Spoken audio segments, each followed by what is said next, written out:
സിദ്ധു, എന്താ പ്രഭ?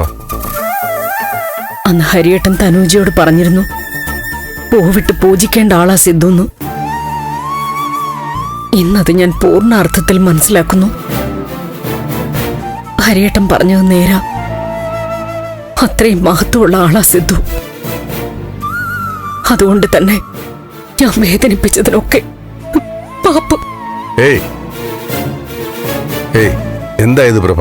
ഞാൻ പറഞ്ഞതിനും ചെയ്തതിനൊക്കെ എനിക്ക് സമാധാനം കിട്ടണമെങ്കിൽ ഞാൻ കാലിൽ വീണ് മാപ്പ് ചോദിക്കണം.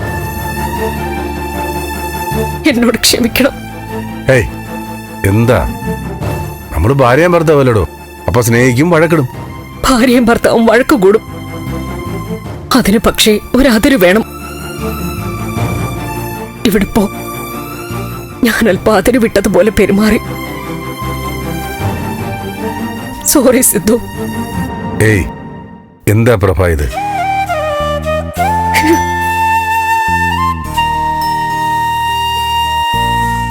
ലോകത്തെ ഏതൊരു പെണ്ണും മറ്റെന്തും സഹിക്കും.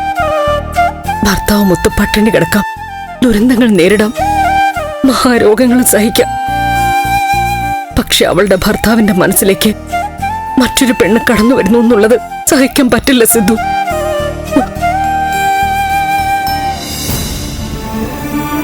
ഭർത്താവ് വേറൊരു സ്ത്രീയുമൊത്ത് മനസ്സും ശരീരവും പങ്കുവച്ചിട്ടുണ്ടെന്ന് വെറുതെ പോലും ചിന്തിക്കാൻ പറ്റില്ല സിദ്ധു. അപ്പൊ പിന്നെ ഒരു പെണ്ണ് വീട്ടിൽ വന്ന് സിദ്ധു അച്ഛനാണെന്ന് പറയുകയും നാട്ടുകാരോട് വിളിച്ചു പറയുകയും ചെയ്യുമ്പോ സഹിക്കാൻ പറ്റുമോ? ഞാൻ കരഞ്ഞതും ബഹളം വെച്ചതും ഒക്കെ സിദ്ധുവിനോടുള്ള ദേഷ്യം കൊണ്ടല്ല, സിദ്ധുവിനോടുള്ള സ്നേഹം കൊണ്ടാ, സ്വാർത്ഥത കൊണ്ടാ. സിദ്ധു എന്റേത് മാത്രമായിരിക്കും എന്നുള്ള ഉറപ്പുകൊണ്ടാ. ഞാനപ്പോ എന്നെ വിട്ടു പോകാൻ സമ്മതിച്ചാൽ തന്നെ നിങ്ങളെ വിട്ട് ഞാൻ എവിടെയെങ്കിലും പോവോ? കാറും കോളും ഒക്കെ ഒഴിഞ്ഞ് മാനം തെളിഞ്ഞ അവസ്ഥയാ എനിക്കിപ്പോ. ഇത്രയും സുന്ദരമായൊരു രാത്രി ജീവിതത്തിൽ ഇതുവരെ വന്നിട്ടില്ലാത്തതുപോലെ.